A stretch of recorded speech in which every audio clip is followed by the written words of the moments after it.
Lyra's consciousness floated back to her like drifting pollen through a forest canopy. First came the scent, sterile and chemical, nothing like the rich earthen aroma of her homeland. Then sound, the soft beeping of unfamiliar machines, a distant mechanical hum.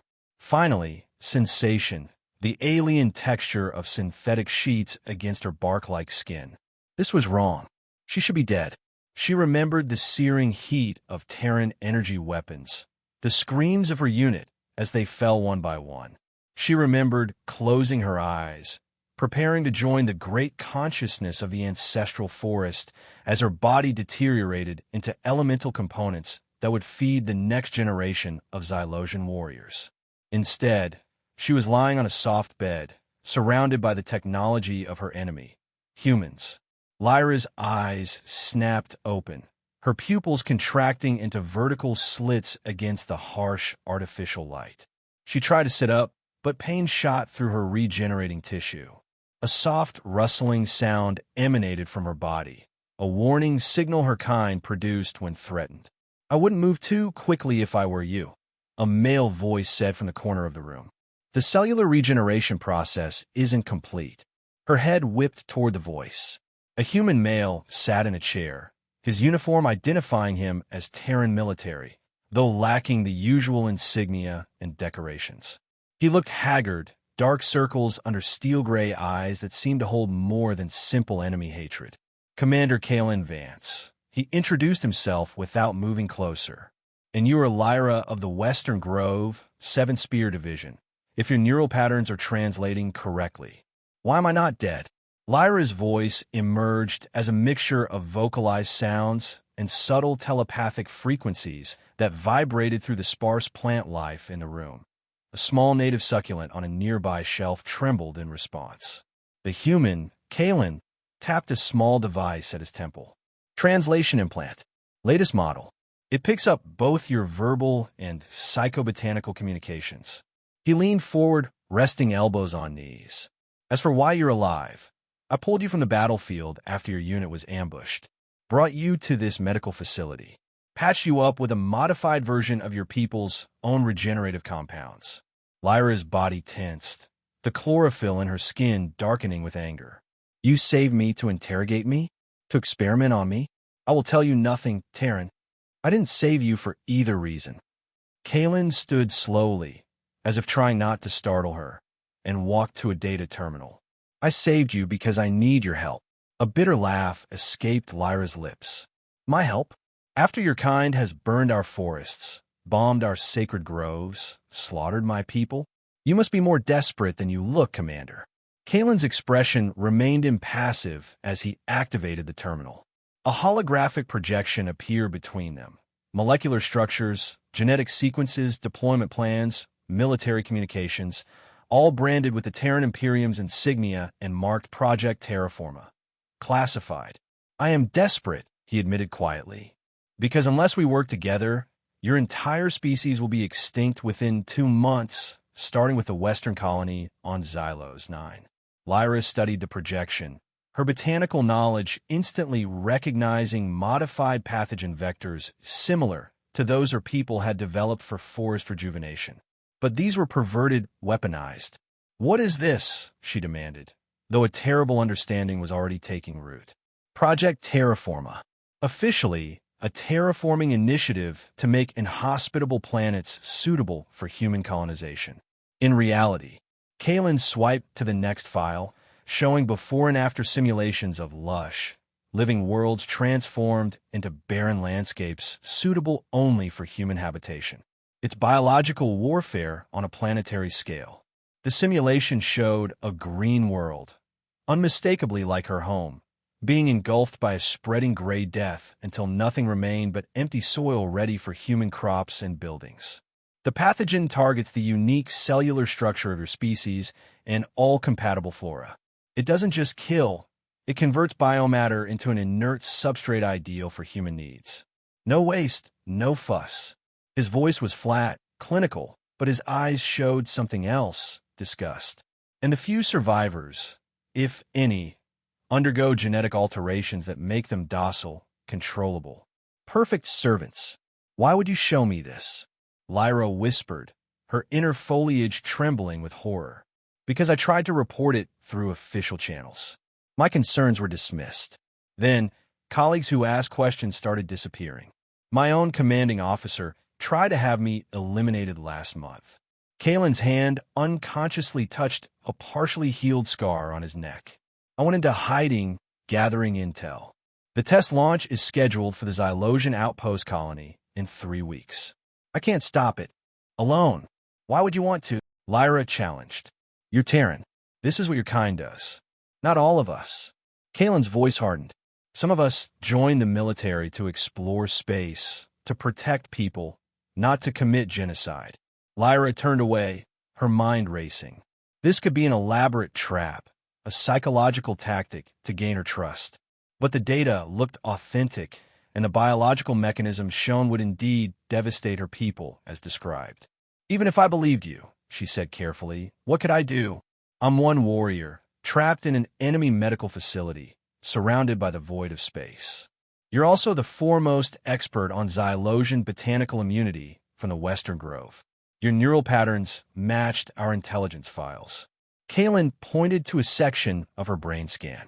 This region shows enhanced development consistent with advanced botanical knowledge. You've worked with your people's immune responses before. Lyra's eyes narrowed. You've been in my mind. Surface patterns only. Enough to confirm your identity and specialization. Kalen shut down the projections. I need your expertise on Xylosian biology to develop a countermeasure to the pathogen. In return, I'll help you contact any surviving Xylosians and get you back to your people. And I should trust you because right now, I'm the only human in the Imperium trying to stop this, and you're the only Xylosian with the knowledge and opportunity to help me. Whether we like it or not, we need each other. Lyra studied him, extending her botanical senses to detect falsehood. The nearby plant quivered slightly in response to her probing, but revealed nothing conclusive. The human's life signs remained steady. He believed what he was saying, at least. If I discover this is a deception, she said finally, I will kill you before I die. Fair enough. Kalen nodded. Do we have an agreement? Not an agreement. A temporary alliance of necessity. Lyra's voice was cold. One that ends the moment my people are safe. That works for me, Kalen replied, extending his hand in a human gesture she recognized but didn't reciprocate. He awkwardly withdrew it after a moment. We should move quickly. This facility won't stay secure for long. As if summoned by his words, an alarm began blaring throughout the complex. What's happening? Lyra demanded, struggling to sit up despite the pain. Kalen rushed to the door, checking a small handheld screen. We've been compromised. Security forces are locking down all levels. His expression turned grim. Colonel Forlag. He's found us. Who is Forlag? The military overseer of Project Terraforma, and the man who's been trying to kill me for the past month. Kalen moved quickly around the room, gathering supplies and a weapon. Can you move? Lyra forced herself to her feet, ignoring the pain shooting through her partially healed body. I can fight. Good, because we're about to have company. Kalen tossed her a small device. Emergency respirator. Put it on. As she fitted the device over her face, Kalen pulled up a schematic of the facility. We're on a military research moon orbiting Terran Outpost Sigma-7. Security will lock down all main exits, but there's a maintenance bay 3 levels down where we might be able to commandeer a shuttle. The door to the medical room suddenly hissed with the heat of cutting tools from the other side. They're burning through, Lyra observed, looking around for a weapon. Kalen handed her a standard-issue Terran combat knife. Not ideal for you, I know. We'll find something better on the way. She tested the weight of the blade. This will do for now. Stay behind me until we find the armory on level 2, Kalen instructed, positioning himself beside the door with his sidearm drawn. Ready, Lyra nodded, dropping into a combat stance despite her injuries. The door exploded inward in a shower of sparks and metal. Kalen immediately released a canister that filled the room with dense smoke. Through the chaos, armed security forces pushed in, their respirator masks glowing red in the haze. This way, Kalen shouted, firing precise shots that dropped two guards before darting into the corridor. Lyra followed, her movements fluid despite her pain.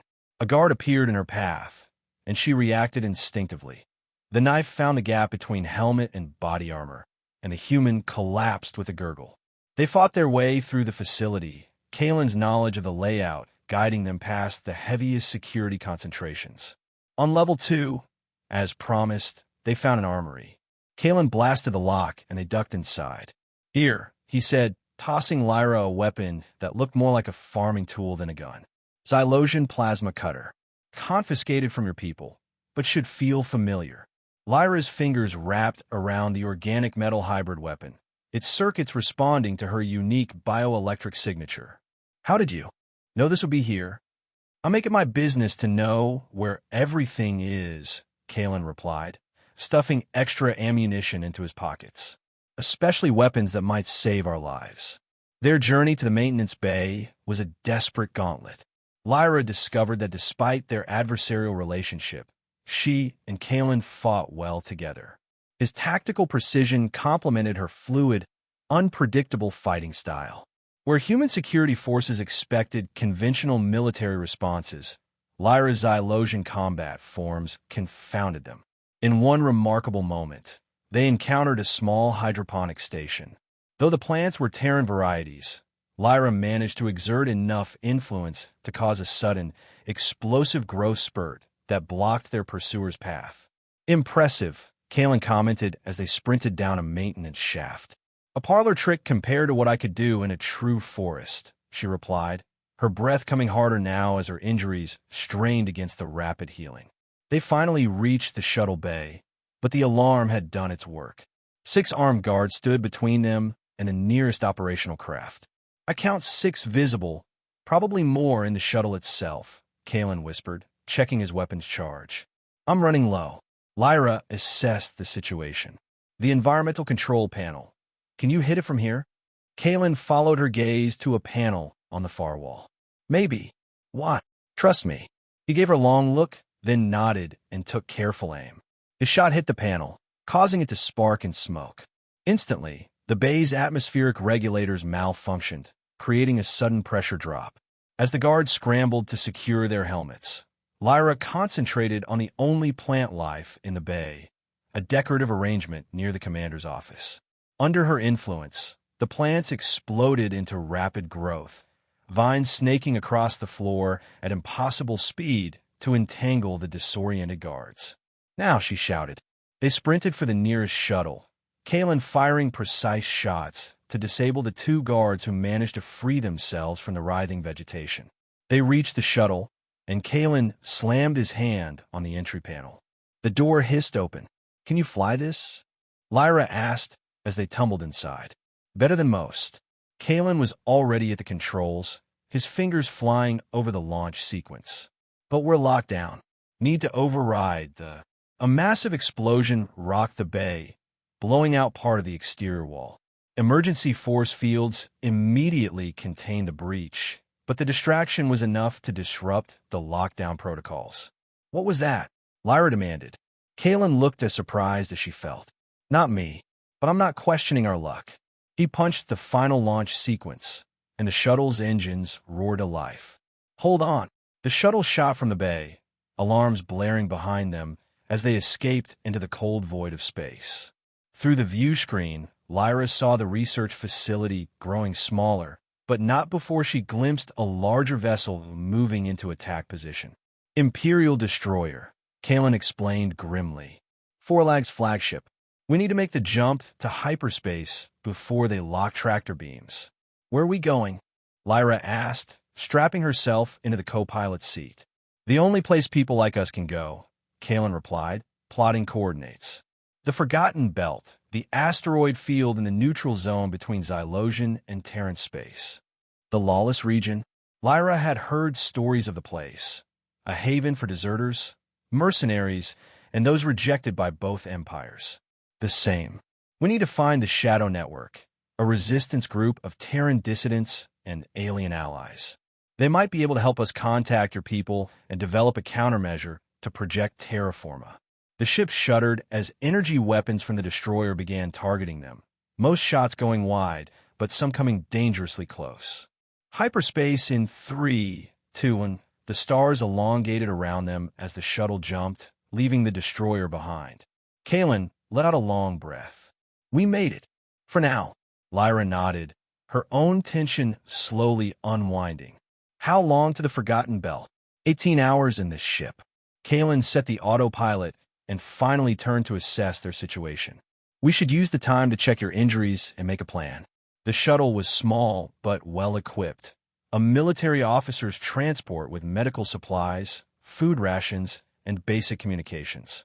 As Kalen helped Lyra apply regenerative compounds to her still-healing wounds, an uncomfortable silence settled between them. Why are you really doing this? Lyra finally asked.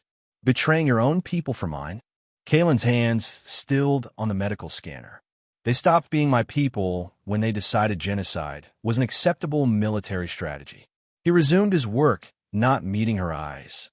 3 years ago, I was part of a mission to pacify a small settlement on Proxima, Centauri's 4th planet. The intelligence said it was a military outpost. It wasn't. His voice grew distant. It was families, researchers, children. Lyra watched his face, seeing the pain etched there. I filed reports, demanded investigations. But the Imperium buried it all, promoted those responsible, and transferred me to special projects where they could keep an eye on me. His mouth twisted. That's how I learned about Project Terraforma. I couldn't stand by again. You have a conscience, then, Lyra observed. Rare for a Terran. Maybe not as rare as you think, Kalen replied. Just usually not strong enough to overcome years of propaganda and military indoctrination. He finished bandaging a particularly deep wound on her arm. What about you? You're not just a soldier. Your knowledge of botanical systems is advanced. Lyra hesitated, then decided the information couldn't harm her people. Before the war intensified, I was a guardian of the sacred groves, a protector with specialized training in both combat and biological systems. We safeguard the connection to the ancestral forest, the collective consciousness of all Xylosian life. A warrior scientist, Kalen translated into human terms. Something like that. Lyra's eyes grew distant. My family tended the Western Grove for 7 generations. My parents, my siblings, all lost when Terran forces burned the outer forest 3 cycles ago. Kalen didn't offer platitudes or apologies, which Lyra appreciated. There was nothing to say that would matter. The journey to the Forgotten Belt was tense but uneventful. They took turns sleeping, neither fully trusting the other, yet both recognizing their mutual dependence. When not resting, they reviewed the data Kalen had stolen about Project Terraforma, with Lyra providing insights into which components will be most devastating to Xylosian biology. Here, she pointed to a particular molecular structure. This compound targets our chloromedulla, the organ that connects us to the collective consciousness. Without it, survivors would be isolated, cut off from the ancestral forest. A fate worse than death for your people. Kalen asked, Imagine having your soul extracted while your body keeps walking, Lyra replied. That's what it would be. As they approached the Forgotten Belt, Kalen received a transmission on a secure frequency. A brief burst of static followed by coordinates. What was that? Lyra asked. A welcome wagon. Of sorts, Kalen replied, adjusting their course. An old contact who might be willing to help us, if they don't shoot us on sight. The Forgotten Belt lived up to its name. A sprawling field of asteroids, derelict ships, and cobbled-together habitats populated by those who existed in the margins between the 2 warring empires. Kalen navigated carefully through the debris, following the coordinates to a medium-sized asteroid that had been hollowed out and converted into a hidden base. As they approached, weapons locked onto their shuttle. Identify yourself, a gruff voice commanded over the comm. Vance, access code Sigma, Epsilon 7-9-3, Kalen responded. I brought a guest. A long pause followed. The Imperium has a bounty on your head, Vance. I know. And your guest is Xylosian? You've lost your mind. Probably. Kalen glanced at Lyra. We need to speak with Elias. It's about Project Terraforma. Another pause, longer this time. Finally, landing bay 2. Any sudden moves, and you're space dust. The shuttle was guided into a cramped landing bay carved from the asteroid's interior. As the airlock cycled and pressure equalized, Kalen checked his weapon. Elias was a senior engineer on the Imperium's weapons development team before he deserted. He explained to Lyra. And Rax is his Thar warrior who saved his life. They run this outpost for the Shadow Network. They're not exactly friendly, but they're not loyal to the Imperium either. Can they be trusted? Lyra asked, readying her own weapon. As much as anyone can be in a place like this, Kalen replied honestly. Follow my lead and try not to react to Rax's appearance. Thar are intimidating. When the shuttle door opened, they found themselves facing an elderly human with cybernetic implants visible on his temples and hands, flanked by a massive reptilian being with iridescent scales and 4 arms, each holding a different weapon. Kalen Vance, the old man, presumably Elias, greeted them without warmth. Last I heard, you were a rising star in Imperial intelligence. Now you're a traitor with a plant person. His augmented eyes scanned Lyra. Interesting times. We need your help, Elias, Kalen said, stepping forward with his hands visible. The Imperium has developed a bioweapon designed to wipe out the Xylosian species and terraform their worlds for human habitation. And why should we care about Xylosian problems? The reptilian Rax rumbled, his secondary arms tightening on his weapons. They never cared when the Thar homeworlds were strip-mined. Lyra stepped forward, her posture proud despite her injuries. Because once they perfect this weapon against us, your people will be next. The Terran Imperium won't stop with Xylosians. Elias studied her, then nodded slowly. She's not wrong, Rax. The Imperium's manifest destiny doctrine doesn't make exceptions. He gestured for them to follow. Cool, mate. We can talk more securely inside. But keep your weapons holstered. My hospitality only extends so far. They followed the odd pair through roughly hewn corridors bustling with a diverse assortment of beings. Humans with a look of deserters, various alien species, droids of outdated models. All shared the same wary, hardened expression of those living on the edge of survival. Elias led them to a cramped but well-equipped command center, where screens monitored activity throughout the asteroid and surrounding space. He sealed the door behind them.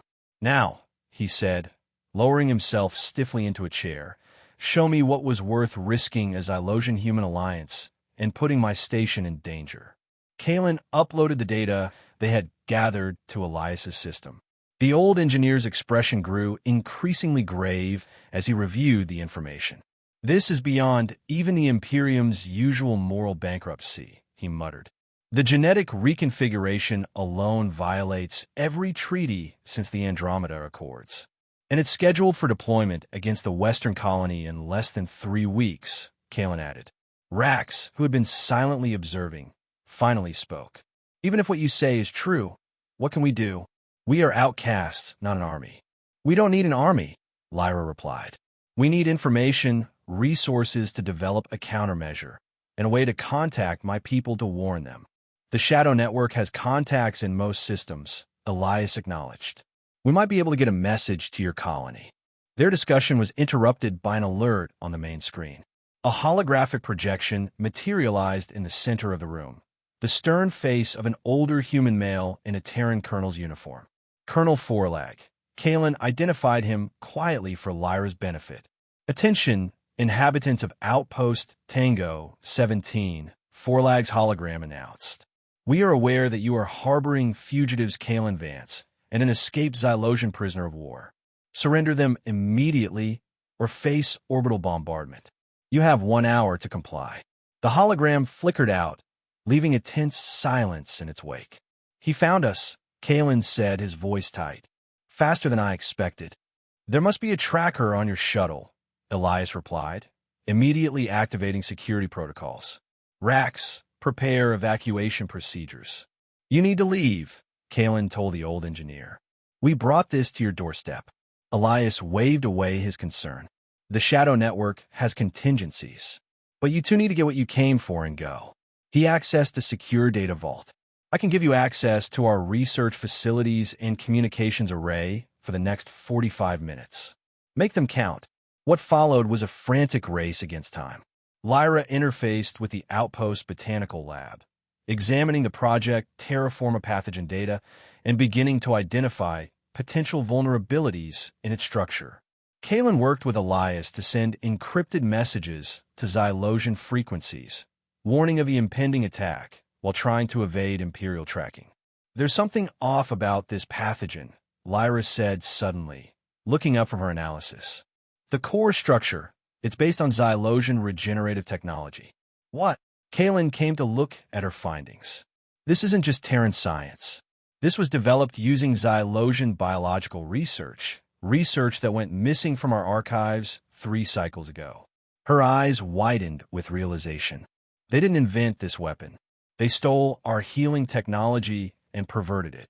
Kalen's expression darkened. The Imperium has a history of acquiring alien technology and weaponizing it. But it makes our work both easier and harder, Lyra explained. I understand the base principles, but the modifications are complex and specifically designed to resist our natural immune responses. Their work was interrupted by a violent explosion that rocked the entire outpost. Alarms blared as Rax burst into the lab. Imperial forces have breached the outer defenses, the reptilian warrior announced. We have minutes, not hours. We need more time, Kalen protested. Take this. Elias appeared, thrusting a data crystal into Kalen's hand.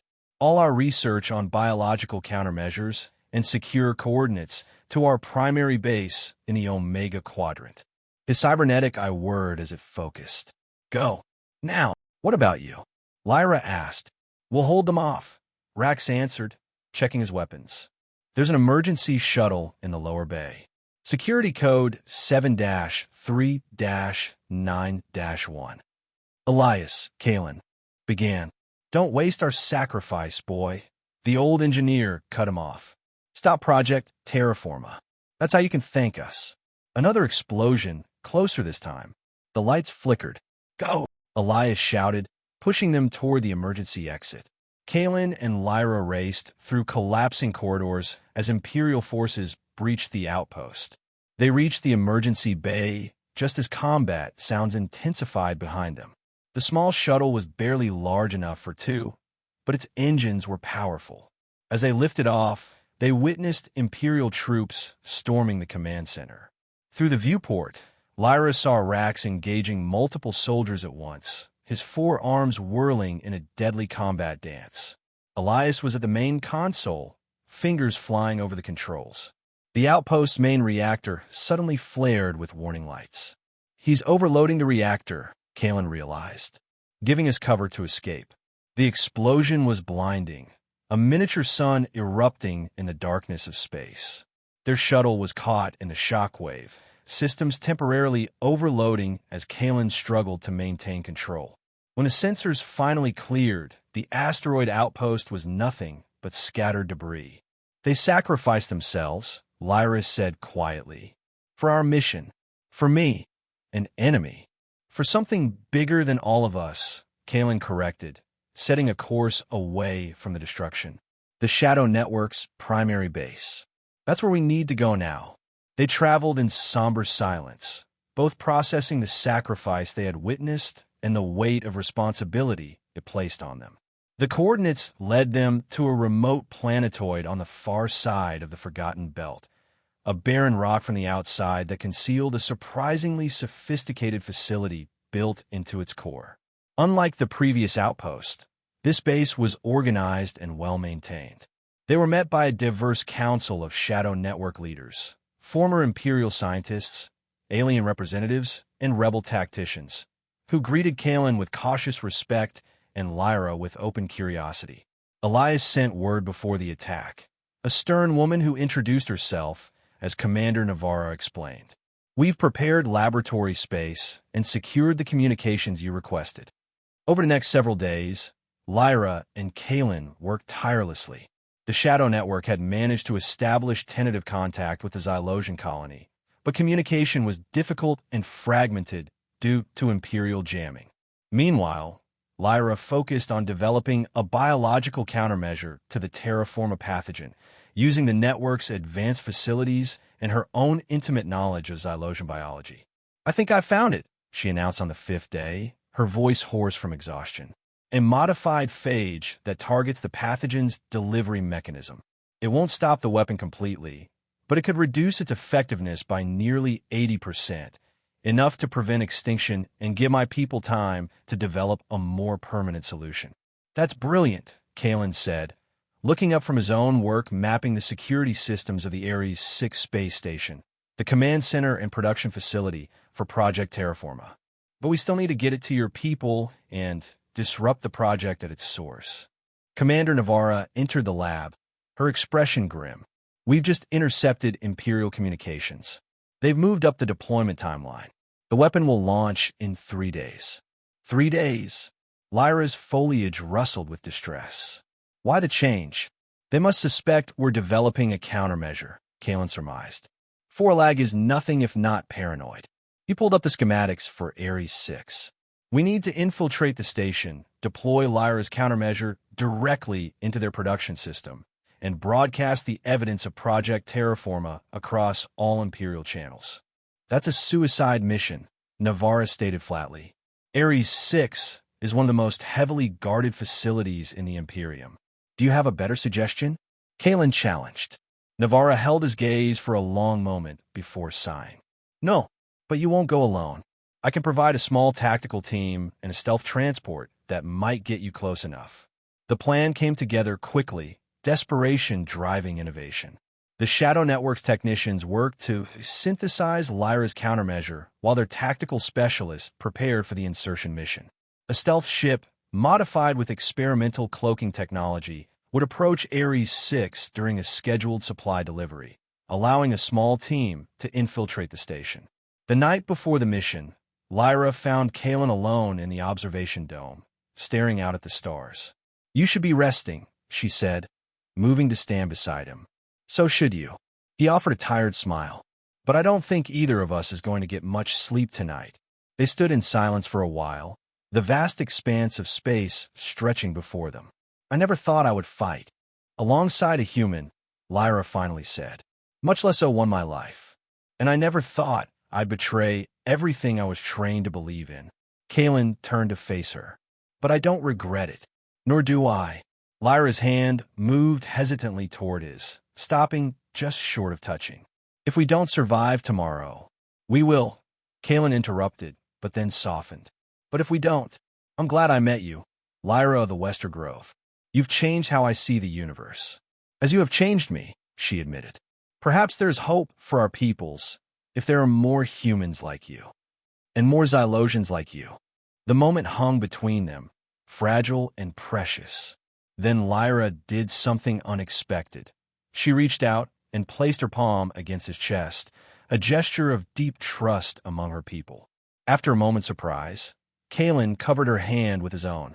No more words were needed. The mission began before the station's artificial dawn.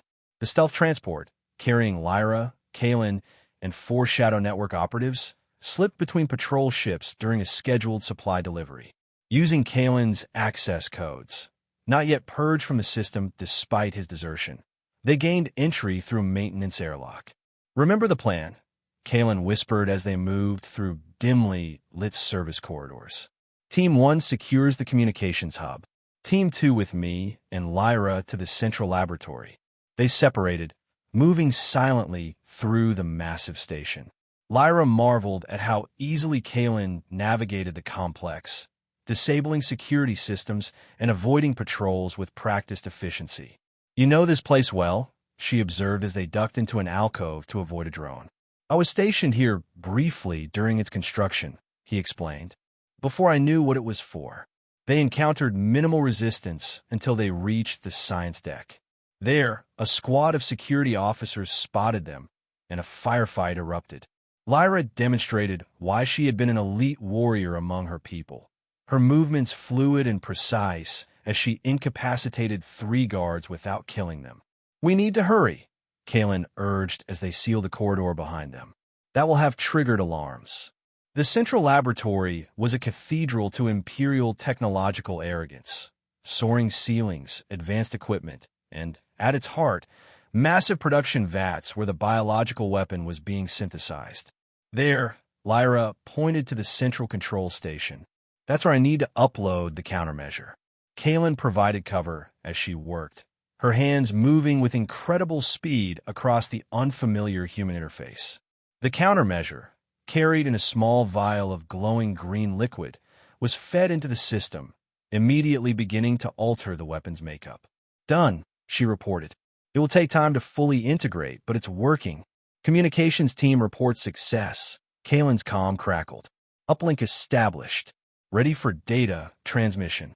Sending the evidence now, Kaylin confirmed, connecting his data crystal to the lab's network.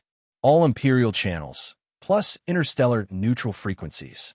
The truth about Project Terraforma will be impossible to hide. As the data began transferring, a slow applause echoed through the laboratory. They turned to find Colonel Forlag standing in the doorway, flanked by elite guards. "Commander Vance," Forlag said with cold amusement. "Always so predictable in your righteous outrage. Did you really think we wouldn't be monitoring our own systems for intrusions? That we wouldn't recognize your access codes the moment you use them?" Kaylin shifted positions, subtly placing himself between Forlag and Lyra. "You're too late. The countermeasure is already in your system, and the evidence is being broadcast across the Imperium. Project Terraforma is finished." Forlag's thin lips curved into a smile that didn't reach his eyes. "A minor setback. The project will continue with adjustments. The Imperium's vision cannot be stopped by one traitor and his alien accomplice." He gestured to his guards. "Take them, alive if possible. The Xylosian's biological makeup will be useful for our research." The guards advanced, weapons raised. Kaylin and Lyra moved in perfect synchronization. He fired a series of precise shots that forced the guards to scatter for cover while she used a nearby sample of laboratory plants to create a momentary distraction, causing them to burst into rapid, unnatural growth.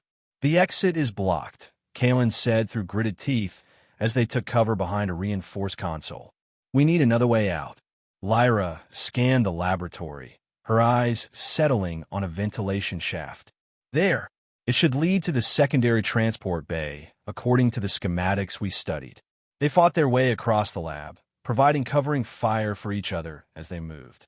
Forlag disappeared during the firefight, shouting orders to security as he retreated. "This is just the beginning, Vance," his voice echoed through the communication system. "Your betrayal will be a footnote in Imperial history." They reached the ventilation shaft, Kaylin blasting the access panel to create an opening. "Ladies first," he said with grim humor. Lyra climbed inside, Kaylin following right behind her as laser fire scorched the wall where they had been standing. They crawled through narrow passages, guided by Kaylin's memorized layout of the station. "Team 1, report status," Kaylin whispered into his communicator. Static answered him briefly before a strained voice came through. "Heavy resistance. Data transmission at 70%. We'll hold as long as we can." "We need to reach them," Lyra insisted. "First priority is completing the mission," Kaylin reminded her. "The countermeasure is deployed. The evidence is transmitting. Now we need to get out alive to continue the fight." They emerged from the ventilation system into a corridor near the secondary hangar bay, only to find it locked down and heavily guarded. "Now what?" Lyra asked. Her breathing labored from exertion and the strain of her still healing injuries. Before Kaylin could answer, an explosion rocked the distant part of the station, followed by another, closer one. "What's happening?" Lyra demanded. Kaylin checked a nearby status terminal. "The Shadow Network operatives, they've detonated charges in multiple sections, creating diversions, or sacrificing themselves to give us a chance," Lyra said softly.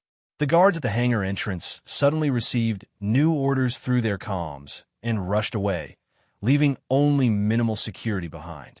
"Our opening," Kaylin said. "Let's move." They neutralized the remaining guards and forced their way into the hangar. A sleek Imperial shuttle sat ready for launch, exactly what they needed. "Can you bypass the security lockdown?" Lyra asked as they raced toward the craft. Watch me, Kalen replied, his hands already connecting to the external access port with a specialized decryption device. The shuttle systems came online, ramp descending to admit them. They rushed inside, Kalen immediately taking the pilot seat while Lyra secured the entry hatch. Status of the data transmission? Lyra asked, strapping herself into the co-pilot's chair. Kalen checked the communications panel. 93% complete. It's out there. Too much for the Imperium to contain. The hangar doors remained closed, the station still on lockdown. Slight problem, Kalen muttered, fingers flying over the controls. Allow me, Lyra said, accessing the weapons system. She targeted the hangar's force field generators with precision shots, creating a momentary disruption in the containment field. That's our cue. Kalen engaged the engines at full thrust. The shuttle shot forward, scraping its wings against the partially opened hangar doors as they escaped into space. But their troubles weren't over. Ares VI's defense systems came online, and several patrol ships moved to intercept them. Incoming, Lyra warned as the first volley of energy weapons streaked past them. Kalen executed a series of evasive maneuvers that would have incapacitated most passengers. Lyra, however, adapted quickly, using the tactical systems to return fire when possible. We can't outrun them forever, she observed as another shot grazed their shields. We need a diversion or a miracle. As if summoned by her words, multiple new signatures appeared on their scanner. Small, fast-moving craft emerging from hyperspace. Shadow network reinforcements. Kalen identified them, relief evident in his voice. They're engaging the Imperial ships. The comm system crackled. Vance, this is Navarra. Get your shuttle to the rendezvous point. We'll cover you. Copy that, Kalen responded, adjusting their course as the Shadow network vessels engaged the Imperial patrol ships in a chaotic firefight. They escaped the immediate danger zone, making the jump to hyperspace just as their shields were failing. The blue-white tunnel of hyperspace enveloped them, and for the first time in hours, they could breathe. We did it, Lyra said quietly, looking at the confirmation that the data transmission had reached 100% completion. The evidence is public. My people have the countermeasure formula. Project Terraforma's true nature is exposed. Kalen slumped back in his seat, exhaustion finally catching up with him. A wound on his arm that Lyra hadn't noticed before was bleeding steadily. Not without cost, he said, his voice heavy with the knowledge of those who had sacrificed themselves to make their mission possible. Lyra moved to treat his injury, applying a medical seal from the shuttle's first aid kit. Their sacrifices won't be in vain, she promised. This is just the beginning of something larger. The rendezvous point was a small, uncharted moon in a neutral system, far from both Imperial and Xylosian space. As they landed, they were greeted by Commander Navarra and the remaining Shadow Network forces who had survived the battle at Ares 6. The Imperial communications network is in chaos, Navarra informed them as they entered the temporary command center established in a series of prefabricated shelters. The evidence you transmitted has been viewed by billions across hundreds of worlds. There are already protests erupting on central Terran planets. And the bioweapon? Lyra asked anxiously. Your countermeasure worked, Navarra confirmed, showing data on a large display. The modified pathogen was neutralized in the production facility. The Xylosian colony has received the formula and is implementing defensive measures. They've requested direct contact with you. Tears formed in Lyra's eyes, a rare phenomenon for her species. My people live. Not just live, Kalen added, studying the incoming reports. The Imperium's military actions against Xylosian territories have been temporarily suspended pending an internal investigation. Several high-ranking officials implicated in Project Terraforma have already been arrested, though Forlag appears to have gone underground with his most loyal followers. The secret council behind the project is fracturing, Navarra elaborated. Some members are claiming ignorance. Others are fleeing to the outer systems. The Imperium is facing its greatest political crisis in decades. What does this mean for the war? Lyra asked. A temporary ceasefire, at minimum, Navarra replied. The Xylosian High Command has proposed formal peace talks in response to the revelations. And surprisingly, the Imperial region has agreed to preliminary discussions. Kalen looked skeptical. The Imperium doesn't surrender its ambitions so easily. This is a tactical retreat, not a fundamental change of heart. Perhaps, Navarra acknowledged. But it's an opportunity nonetheless. One that might not come again. As the others continued analyzing the political fallout, Lyra and Kalen stepped outside the command center, finding a quiet moment under an alien sky painted with unfamiliar stars. What will you do now? Kalen asked after a comfortable silence. Return to your people? You be welcomed as a hero. Lyra considered this, watching the strange patterns of light from the system's binary stars. Eventually, but my work isn't finished. Forlag is still out there. The remnants of Project Terraforma could be revived. The peace is fragile. She turned to face him. What about you? The Imperium will never take you back. I don't want them to, Kalen said firmly. I've seen too much, learned too much. There's no going back to who I was before. The Shadow Network has offered us both positions, Lyra noted. Continuing to work for peace, hunting down the remaining conspirators. Working together? Kalen asked, a hint of something hopeful in his voice. If you could tolerate a plant person as your partner, Lyra replied, her tone lighter than he'd ever heard it. I think I can manage. Kalen's hand found hers, their fingers intertwining. Human and Xylosian, so different yet finding common ground. We've already changed history. Imagine what else we could accomplish. Lyra looked up at the stars, thinking of her lost grove, her fallen comrades, but also of the colony saved and the possibility of peace. The path forward won't be easy. There are centuries of hatred and misunderstanding to overcome. One step at a time, Kalen suggested, starting with us. 3 days later, they stood together aboard a Shadow Network vessel, watching on a view screen as representatives from the Terran Imperium and the Xylosian Confederation met on a neutral space station to begin preliminary peace talks. It was a tense, formal affair, with neither side fully trusting the other, but it was a beginning. They've requested both of us to testify, Navarra informed them, entering the observation deck. As the ones who exposed Project Terraforma and demonstrated that cooperation is possible. Lyra and Kalen exchanged glances, a silent communication that had developed between them through shared danger and growing trust. We'll do it, Kalen answered for both of them. But first, we have another mission. Navarra raised an eyebrow. The tracker you placed on Forlag's personal shuttle before escaping Ares 6? It's activated, Lyra confirmed. He's in the Outer Rim, gathering allies and resources. If he's not stopped, he'll undermine any chance for lasting peace. The diplomatic summit can wait, Kalen added. Some threats need to be eliminated at the source. Navarra studied them both before nodding. Take what you need. The network will support your mission. She paused before adding, you two are good together. Better than either of you alone. Remember that when things get difficult. After she left, Lyra and Kalen turned back to the viewport, watching as the endless expanse of space stretched before them, filled with both danger and possibility. Ready for our next battle? Kalen asked, checking the weapons he'd selected for their hunt. Lyra's skin glowed with a soft bioluminescence that reflected her determined mood. I closed my eyes once, ready to die. When I opened them, everything had changed. She looked at Kalen, the human who had saved her life and helped save her people. I'm ready to see what else can change.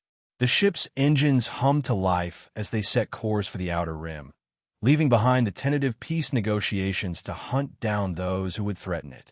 The warrior who had closed her eyes to die had found not just life, but purpose in the most unexpected place, alongside a human who had chosen conscience over loyalty, truth over empire. And somewhere in that choice, they had both found something neither had expected: hope.